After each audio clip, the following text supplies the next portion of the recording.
Makinig ho kayo yung mga survey firm, yung mga nagsasagawa ng survey dito po sa ating bansa, lalo na ho, di ba, yung mga trust rating na yan, performance rating, yung mga nagsasabi na ito, keso maraming mga Pilipino ang pabor para harapin ni VP Sara Duterte ang impeachment na nakapending dyan po sa Senado. Eto, makinig ho kayo, nako, meron pong babala.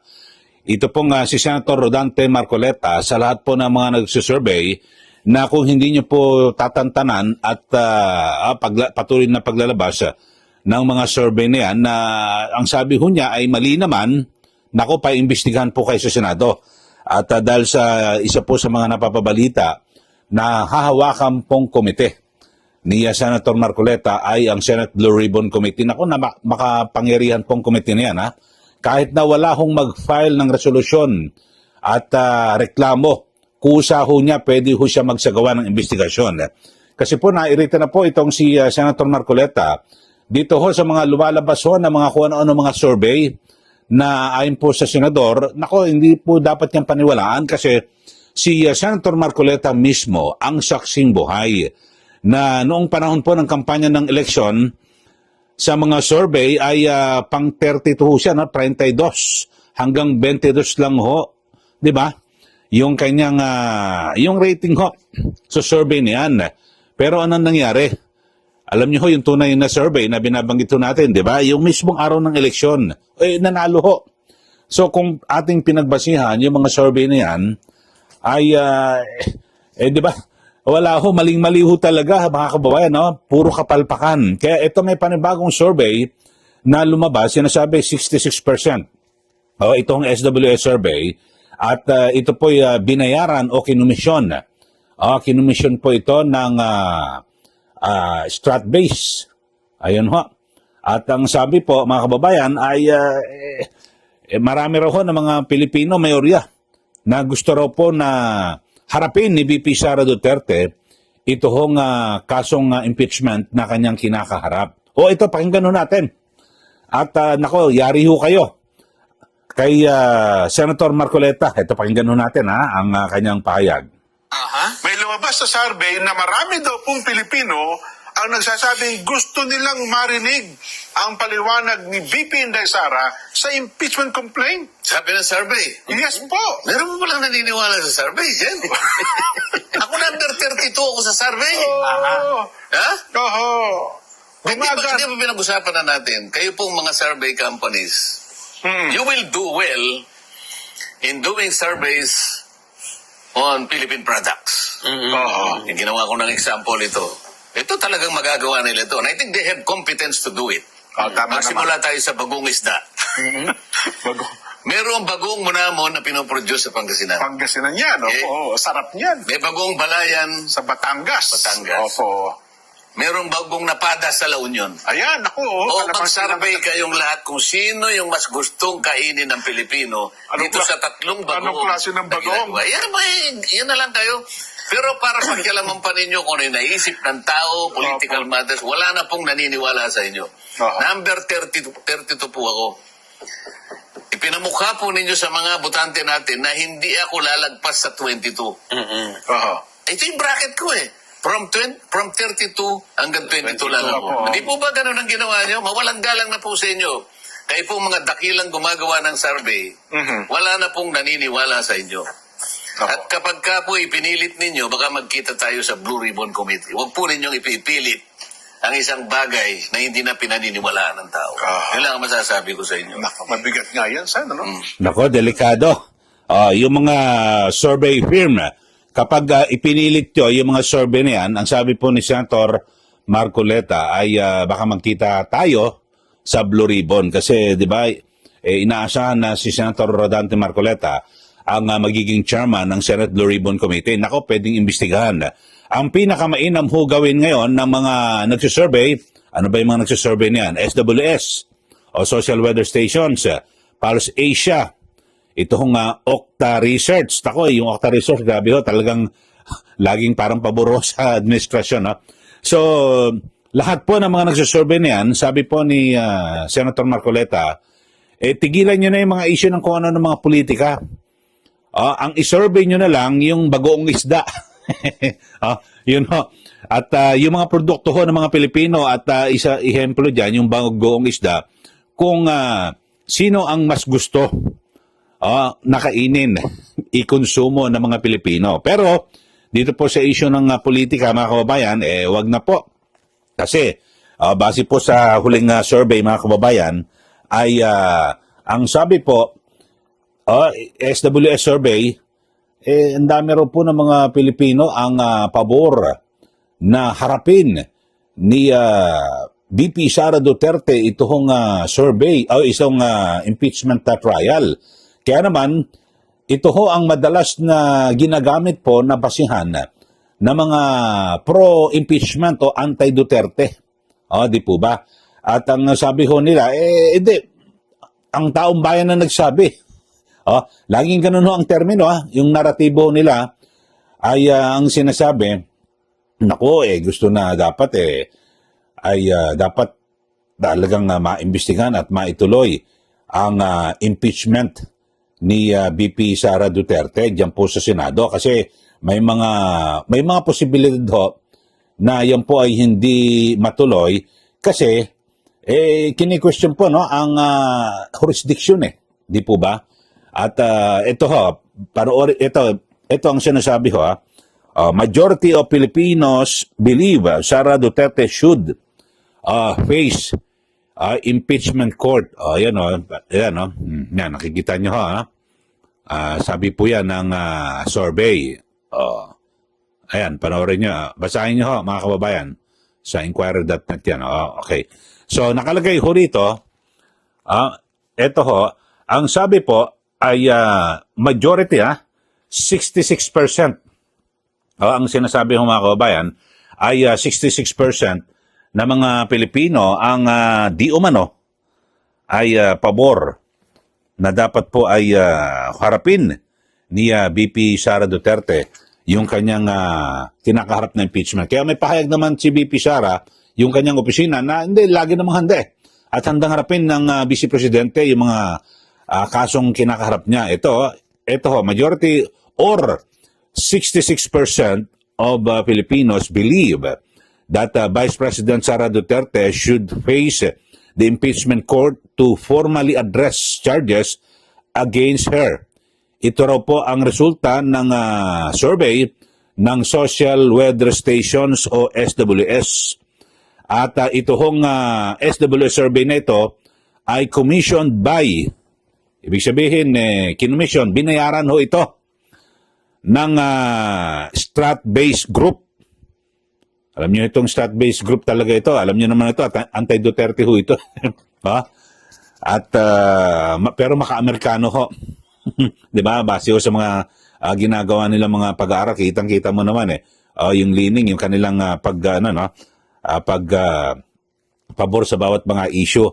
Kaya pag may mga survey na lumalabas tapos commissioned by Strat-based, nako, delikado ho yan, kababayan. So, sabi ho rito sa survey, 66% na sa mga respondent ay dapat daw harapin ng Vice Presidente ang impeachment, samantalang 19% lamang ang tumututol at 15% ay undecided. So, yun ho, mga kababayan, parang ang pinalilitaw ho rito sa survey, maraming mga Pilipino ang mga pabor sa impeachment.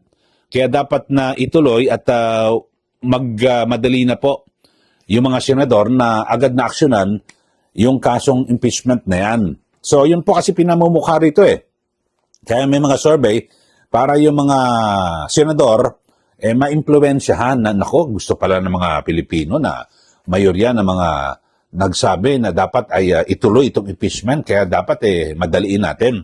Sabi po ni Senator Marcoleta, hindi na po panipaniwala yung mga survey niyan. Kaya yung mga nagsusurvey, tantanan nyo na ho yan na huwag na ho kayo mag-survey. Lalo na po sa mga issue sa politika. Mag-survey kayo, doon na lang ho sa bagugong isda.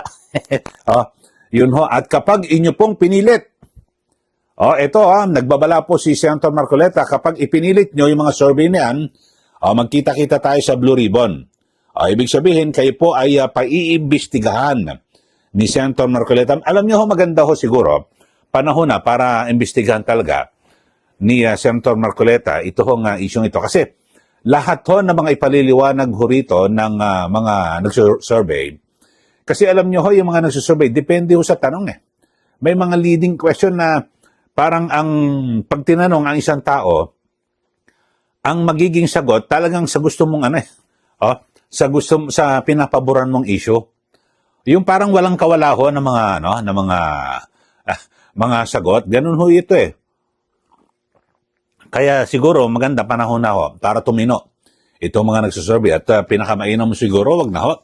Ipagbawal na yung mga survey na yan sa politika kasi yan po ang ginagawang laging armas ng ilan.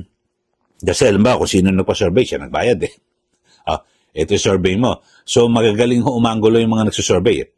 Ito ang tanong natin dyan para kahit na yes or no ang isagot ng tao, pabor sa atin. May mga ganong angulo ganyan eh. So pinakamainam mo talaga, itigil lang ang survey na yan. Lalo na ho sa mga sa pagsasapit po ng bago dumating ang eleksyon. Kasi ho, talon-talo ho yung iba hindi makapagbayad para mag-komisyon ng survey. Ang mahal-mahal ng bayad po dyan, mga kababayan, di po ba? So pinakamainam, pabayaan mo, dahil sa ang tunay na survey naman ho, yung araw po ng eleksyon. Yun ho, mga kababayan. At mas maganda po itong mga kalye survey eh. Kasi talagang direkta tinatanong eh. O sino iboboto mo sa 2028? Sumasagot direkta.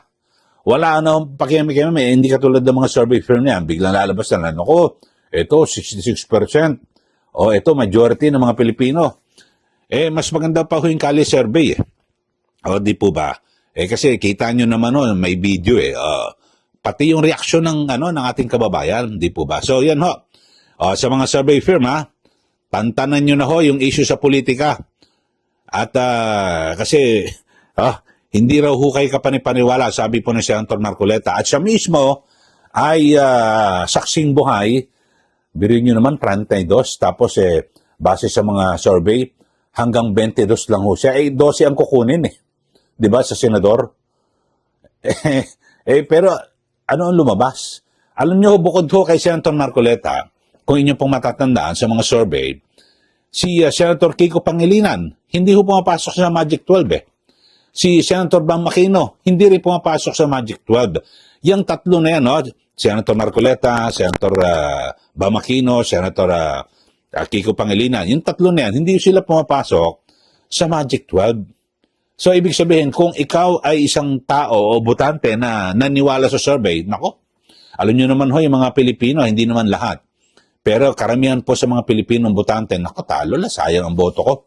Ganun ako, narinig ko mismo. Nako, hindi ko iboboto yan, hindi pala malakas yan. Sayang lang ang boto ko. Kasi ang mga Pilipino, parang gusto nila na pag ibinoto nila, panalo. Pero kahit nanalo yun, baka hindi ko kayo makalapit doon sa kanyang opisina, di po ba? So, yun lang ho, mga kababayan. So, mag-ingat po kayo yung mga nagsusurvey.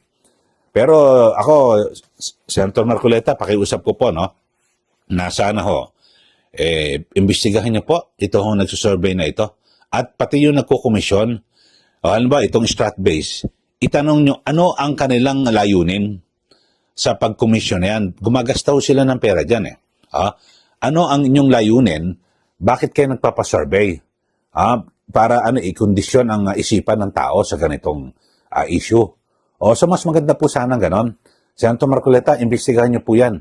At pagpasok po ng regular session, July 28 po SONA, tapos 29, siguro pwede na ho kayo mag-hearing. Maganda po para mabigyan na po, matuldukan na ho itong mga ginagawang kabalbalan ng mga nagsusurvey na ito. Bayan lahat po ipatawag. Tapos alam nyo, may siyensya ho dyan eh. Talaga naman totoo. May science ho sa pagsusurvey. Pero alam na rin naman natin, mga kababayan, kung sino ang nagkomisyon at kung ano ang gusto makuha, pwede ho eh. Kung batas nga ho, napapaikutan eh.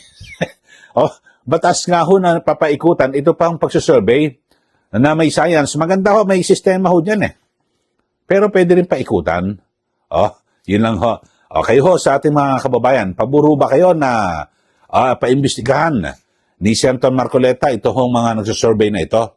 Para matuldukan na ho yung kalokohan nila.